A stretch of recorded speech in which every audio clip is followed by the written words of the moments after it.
नमस्कार, आप देख रहे हैं खबर उत्तराखंड पर स्पेशल रिपोर्ट और मैं हूं आशीष तिवारी। अब 16 साल की उम्र तक के बच्चों को कोचिंग में एडमिशन नहीं दिया जा सकेगा। केंद्र सरकार ने इसे लेकर एक नई गाइडलाइन जारी कर दी है। माना जा रहा है कि कोचिंग संस्थानों के फैलाए अच्छे मार्क्स और रैंक्स के बढ़ते मायाजाल से निपटने के लिए केंद्र सरकार ने यह बहुत बड़ा कदम उठा दिया है। चूंकि इन दिनों राम मंदिर की खबरों से ही न्यूज चैनल पटे पड़े हैं, लिहाजा इस कदम को वो बहुत बड़ा कदम नहीं बता पाए हैं। लिहाजा हमें चाहिए कि हम खुद ही इसे एक बड़ा कदम मान लें।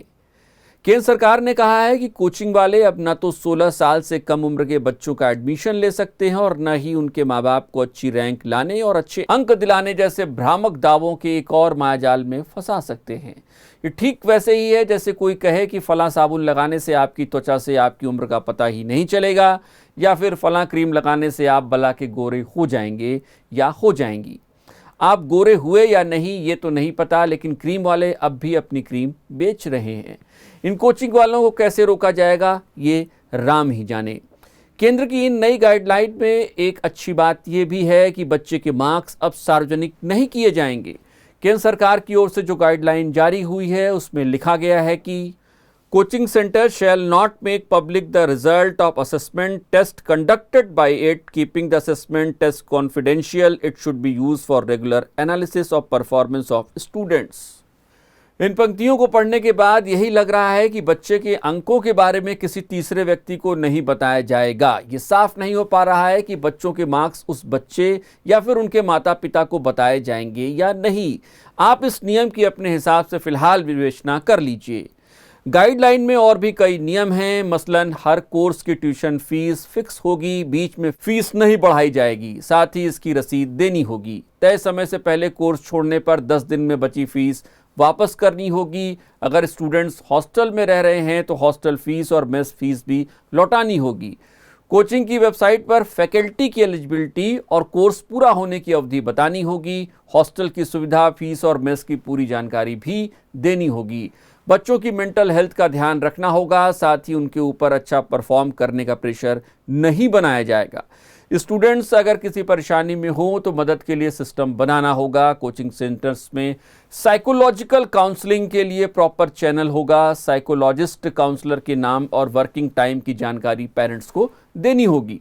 ट्विटर भी स्टूडेंट्स को गाइडेंस देने के लिए मेंटल हेल्थ के टॉपिक्स पर ट्रेनिंग ले सकते हैं। यहाँ एक और अच्छी बात ये हुई है कि अब सरकार ने कहा है कि कोचिंग वाले प्रॉस्पेक्टस, नोट्स और अन्य मटेरियल के नाम पर पैसे नहीं ले सकते हैं। ये ठीक वैसे ही है जैसे आप अपने घर आए पिज्जा के डिब्बे में मिले चिली फ्लेक्स की पुड़िया देखकर खुश हो जाते हैं। पुड़िया किसे कहते हैं इसे समझने के लिए आप गूगल कर सकते हैं। एक दिलचस्प बात और है, और वो ये है कि कोचिंग संस्थानों की फीस कितनी हो सकती है ये सरकार नहीं तय कर पाई है। इतना जरूर तय कर दिया है कि बीच में बढ़ाई नहीं जाएगी। है ना अच्छी बात? तो बजाइए ताली।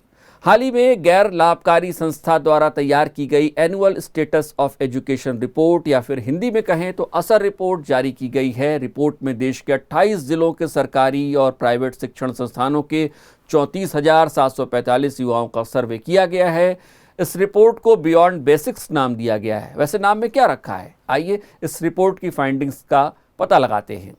ये रिपोर्ट बताती है कि ग्रामीण भारत में 14 से 18 साल की आयु के आधे से अधिक युवा साधारण विभाजन यानी डिवीजन की समस्याओं को हल नहीं कर पाते हैं, जबकि ये सब उन्हें क्लास 4 में ही सिखा दिया जाता है। 14 से 18 साल की उम्र वाले 1/4 युवा तो ऐसे हैं जो दूसरी कक्षा की किताबों को भी अच्छे तरीके से नहीं पढ़ पा रहे हैं। ये हाल हिंदी और क्षेत्रीय भाषाओं में है।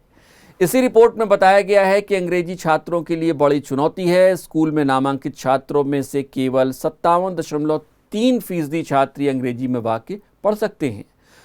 अब आप एक तरफ कोचिंग संस्थानों के लिए सरकारी गाइडलाइन को रखिए और दूसरी तरफ असर की रिपोर्ट को रख लीजिए।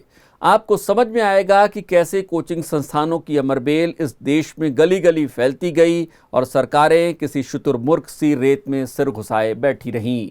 इस देश को चुनावी भाषणों की लत लग गई है और चुनावी भाषणों में शिक्षा, बच्चे वगैरह के लिए कोई स्पेस होता भी नहीं है।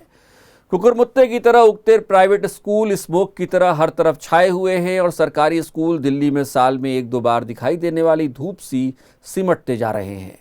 अच्छी बात है कि देश में वन नेशन वन इलेक्शन की कवायद चल रही है, लेकिन देश में वन नेशन और वन एजुकेशन के बारे में सोचना शायद मना है। इलेक्शन के लिए केंद्र सोच सकता है, लेकिन एजुकेशन के लिए सोचने का जिम्मा राज्यों पर छोड़ दिया जाता है ना अच्छी बात।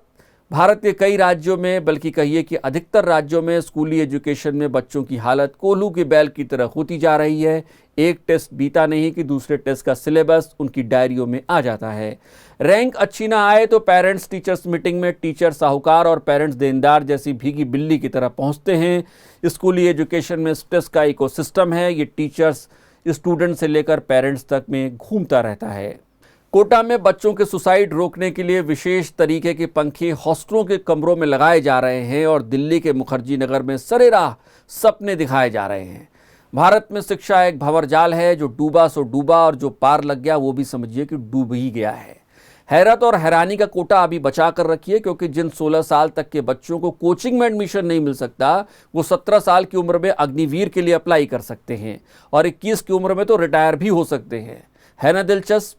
अगर आपको लगता है कि आपने हैरान होने कोटा खर्च कर दिया, तो आगे कुछ लाइनों को सुनकर अपना सिर आप पकड़ सकते हैं।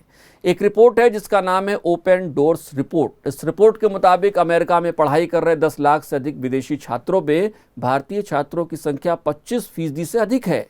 इस रिपोर्ट के मुताबिक साल 2022-23 में भारत से अमेरिका जाने वाले छात्रों की संख्या 2,68,923 थी। ये सिर्फ अमेरिका जाने वाले छात्रों की संख्या है। अन्य देशों का आंकड़ा जोड़ेंगे तो कहने ही क्या है। हमने कुछ देर पहले ही आपसे कहा था कि भारत में शिक्षा एक भंवरजाल है, जो डूबा सो डूबा, जो नहीं डूबा उसे भी डूबना ही है। यानी जो 14 से 18 साल तक के बच्चे स्कूली शिक्षा के भरोसे चौथी कक्षा का गुणा भाग नहीं कर सकते, वो कोचिंग में भी एडमिशन नहीं ले सकते, लेकिन वो अग्निवीर तो बन ही सकते हैं।